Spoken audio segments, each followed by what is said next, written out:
پہلے اس کا مطالبہ نہیں ہوگا۔ اچھا، اب مسئلہ یہ آتا ہے کہ بوڑھے خواتین یا مرد حضرات جو ہوا کرتے ہیں، وہ بوڑھی خواتین یا مرد جو ہیں جن کے دانت نہیں ہیں، وہ بیچارے مسواک کے لیے کیا کریں گے؟ کیا ان کے لیے بھی حکم جو ہے صادر ہوتا ہے؟ جی، اس میں حکم یہ لکھا ہے فقہائے عظام نے کہ کوئی یا تو انگلی پھیر لیں اپنے مسوڑوں کے اوپر،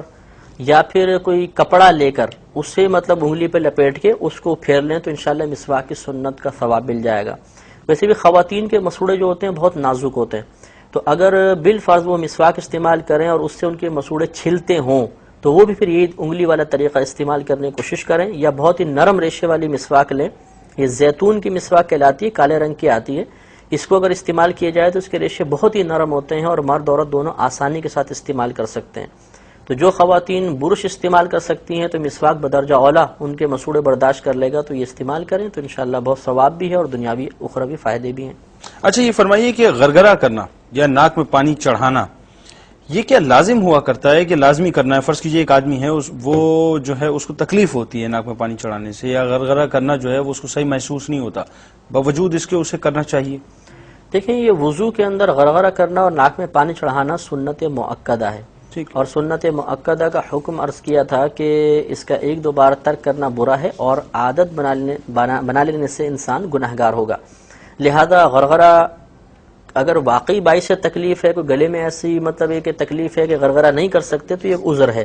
یا ناک میں کوئی تکلیف ہے کہ پانی چڑھانے سے عذر متحقق ہوتا ہے، کوئی تکلیف بڑھ جاتی ہے، نقصان کا اندیشہ صحیح اندیشہ ہے، تو پھر یہ عذر ہو سکتا ہے۔ ورنہ نارمل حالت میں صرف یہ سوچ کے کہ کون ناک میں پانی چڑھائے یا غرغرہ کرنے میں مجھے الجھن محسوس ہوتی ہے، یہ عذر نہیں ہوتے، پھر سنت موقدہ کا ترک لازم آئے گا اور انسان گناہگار ہوگا۔ اچھا، وضو میں جیسا کہ آپ نے فرمایا کہ ناک میں پانی چڑھایا جاتا ہے، اب یہاں پر تھوڑا سا کنفیوژن یہ ہوتا ہے عموماً لوگوں کو کہ کون سے ہاتھ سے ناک میں پانی چڑھایا جائے اور کس ہاتھ سے جو ہے صفائی کی جائے، ذرا اس حوالے سے آپ بیان فرمائیں کہ کیا طریقہ کار ہوگا؟ جی ہاں، ناک میں عموماً یہ بعض لوگوں کا یہ خیال ہوتا ہے کہ الٹے ہاتھ سے ہی ناک میں پانی چڑھایا جائے۔ وہ یہ سمجھتے ہیں کہ چونکہ ناک ایک مطلب نظافت کے خلاف عمل ہے کہ ناک صاف کرنا، تو یہ الٹے ہاتھ اس میں یوز کرنا چاہیے، لیکن سنت کریمہ یہی ہے کہ ہمارے نبی کریم صلی اللہ علیہ وسلم سیدھے ہاتھ سے ناک میں پانی چڑھاتے تھے اور الٹے ہاتھ سے صفائی فرماتے تھے۔ تو الٹے ہاتھ کی وہی جیسے آپ نے ارشاد فرمایا تھا، چھوٹی انگلی کو ناک میں ڈالیں گے اور سیدھے ہاتھ سے پانی ڈالا جائے گا، یہ سنت کریمہ ہے۔ اچھا، ایک سوال اور پیدا ہوتا ہے کہ داڑھی کا خلال کرنا،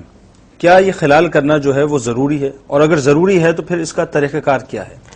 ضروری تو نہیں ہے، داڑھی شریف کی ایک تو بات یہ سمجھ لیں کہ یہ جس طرح داڑھی ہے اس کو دبائیں، جتنے چہرے کے دائرے میں بال نظر آ رہے ہیں یہ چہرے کا حصہ کہلائیں گے، ان بالوں کو دھونا فرض ہے۔ اب جو نیچے لٹکے ہوئے بال ہیں ان کو دھونا مستحب ہے اور ان کا مسح کر لینا سنت کریمہ ہے، تو اس پہ بھی گیلا ہاتھ پھیر لیں گے تو مسح کی سنت پوری ہو جائے گی۔ اب خلال کرنا بھی سنت کریمہ ہوتا ہے، یہ فرض یا واجب نہیں ہے، اور اس کا طریقہ یہ ہوتا ہے کہ اپنی الٹے ہاتھ کی انگلیوں کو گردن کی طرف سے داڑھی میں داخل کریں اور سامنے کو نکالیں تو یہ داڑھی کے خلال کی سنت پوری ہوتی ہے۔ اچھا، بہت سے لوگ ہیں ماشاءاللہ وہ چونکہ داڑھی ان کی گھنی ہوا کرتی ہے تو وہ کرتے یہ ہیں کہ باقاعدہ نل کے قریب چلے جاتے ہیں اور پورے بال جو ہیں وہ داڑھی کے دھونے کی کوشش کرتے ہیں، اور وہ محسوس یہ کرتے ہیں کہ جب تک پوری داڑھی جو ہے وہ گیلی نہ ہو جائے اس وقت تک جو ہے وہ مطمئن نہیں ہوتے، تو یہ طریقہ کار کیا صحیح ہے؟ دیکھیں، مسئلہ یہ ہوتا ہے کہ جسے میں نے عرض کیا کہ اپنے بال دبا لیں، اب جتنے چہرے کے دائرے میں نظر آ رہے ہیں یا گال کے اوپر بال ہیں یہ چہرے کے ہی حصہ کہلاتے ہیں۔ ابھی جو چہرے کے اوپر بال ہیں اگر یہ بہت زیادہ گھنے ہیں کہ نیچے کی کھال نظر نہیں آ رہی تو اب کھال کا دھونا فرض نہیں ہے، صرف ان بالوں کا دھونا فرض ہے، اور اگر چھدرے چھدرے بال ہیں کہ کھال بھی نیچے کی نظر آ رہی ہے تو بالوں کے ساتھ ساتھ کھال کا دھونا بھی فرض ہے۔ تو اب اگر کوئی یہ ان اوپر والے بالوں کو دھونے کی احتیاط کی غرض سے نلکے کے نیچے چہرہ کرتا ہے تاکہ اچھی طرح داڑھی کے ہر بال میں پانی پہنچ جائے تو ٹھیک ہے، لیکن نیچے کے بالوں کو دھونے کے لیے اگر وہ اس طرح کوشش کرتا ہے تو یہ دھونا ان کا مستحب ہے فقط، اور مسح کرنا بلکہ سنت ہے، تو سنت بھی ترک ہوگی اور ایک مستحب کام کے لیے سنت کا ترک کرنا مناسب نہیں ہے۔ تو اب یہ کہ اوپر اس طرح ہی پانی ڈالیں اور اتنے جو بال ہیں نیچے والے ان پہ خالی اپنا گیلا ہاتھ پھیر لیں تو انشاءاللہ مسح کی سنت پوری ہو جائے گی۔ اچھا، یہ فرمائیے بہت سے لوگ ہیں ان کی داڑھی جو ہے وہ بڑی ماشاءاللہ گھنی ہوا کرتی ہے، اور بہت سے لوگ ہیں جن کی داڑھی کے بال جو ہیں وہ بہت کم ہوا کرتے ہیں، یعنی باریک بال ہوا کرتے ہیں، داڑھی جو ہے بہت ہلکی ہوا کرتی ہے۔ اب دونوں ہی صورتوں میں کیا مختلف احکامات آئیں گے یا ایک ہی حکم صادر ہوگا؟ جیسے کہ بھی بتایا کہ گھنی داڑھی والے کے لیے تو چہرے کے فقط بالوں کا دھونا فرض ہے، نیچے کی کھال کا دھونا فرض نہیں ہوتا، اور اگر ہلکی داڑھی ہے تو پھر کھال کا اور بالوں کا دونوں کا دھونا فرض ہے، اور بعض اوقات ایسا ہوتا ہے کہ چہرے کے کسی حصے کے اوپر گھنی داڑھی ہوتی ہے اور کسی حصے کے اوپر ہلکی ہلکی داڑھی ہوتی ہے. جیسے عموماً اوپر کے بال جو ہوتے ہیں ہلکے ہوتے ہیں اور نیچے کے بال گہرے ہوتے ہیں. تو جہاں کھال نظر آ رہی ہو وہاں بال اور کھال دھونا کا دھونا فرض ہے، اور جہاں کھال نظر نہیں آ رہی گھنی داڑھی ہے وہاں پہ فقط بالوں کا دھونا فرض ہے، کھال کا دھونا فرض نہیں ہوتا. اچھا مفتی صاحب، ایک روٹین میں ہم نے مسئلہ دیکھا لوگوں کا کہ صاحب وضو کر رہے ہوتے ہیں اور جناب انہوں نے نل کا جو ہے بڑے ہی پریشر سے کھولا، اور کھولنے کے بعد اب وہ پوری جتنی بھی دنیا کی سوچیں وہ اس وقت ان پہ غالب ہوئی ہوتی ہیں، اور بالخصوص مسح کے وقت جو ہے وہ جناب نل کا جو ہے فل پریشر سے کھلا ہوا ہوتا ہے اور وہ مسح کر رہے ہوتے ہیں. ایسا کرنا کیسا ہے؟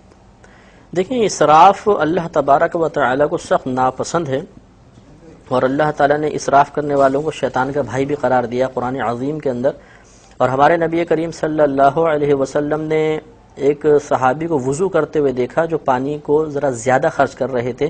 تو ان کو اس سے منع فرمایا، اور بلکہ یہاں تک تلقین فرمایا کہ اگر تم نہر کے کنارے بھی وضو کر رہے ہو تو پانی میں اسراف مت کرو. تو اب یہ مسح کرنے کے لیے فقط تری درکار ہوتی ہے کہ تھوڑا ہاتھ گیلے کر لیں اور اس سے مسح ہو جائے گا. اب اس کے دوران نل کا کھلا رکھنا تو نلکے کا کوئی پانی کا مصرف ہی نہیں ہے. اگر دھو رہے ہوتے پھر بھی کوئی بات تھی کہ اتنا پریشر سے پھر بھی نہیں دھونا چاہیے تھا، لیکن چلیں دھونے کے ایک معقول چیز نظر آ رہی ہے، لیکن یہاں پر تو کوئی عذر ہے ہی نہیں. تو جتنی دیر میں انسان آہستہ آہستہ مسح کرے گا اس دوران جتنا پانی خرچ ہوتا رہے گا یہ تمام حرام ہے، اور گناہ اگر یہ عادت ہے تو گناہ کبیرہ بھی ہے، اور انسان اس پر آخرت کے اندر سخت گرفت کا سامنا اس کو کرنا پڑے گا. اس لیے اسے توبہ بھی کرنی چاہیے اور آئندہ احتیاط کرنی چاہیے.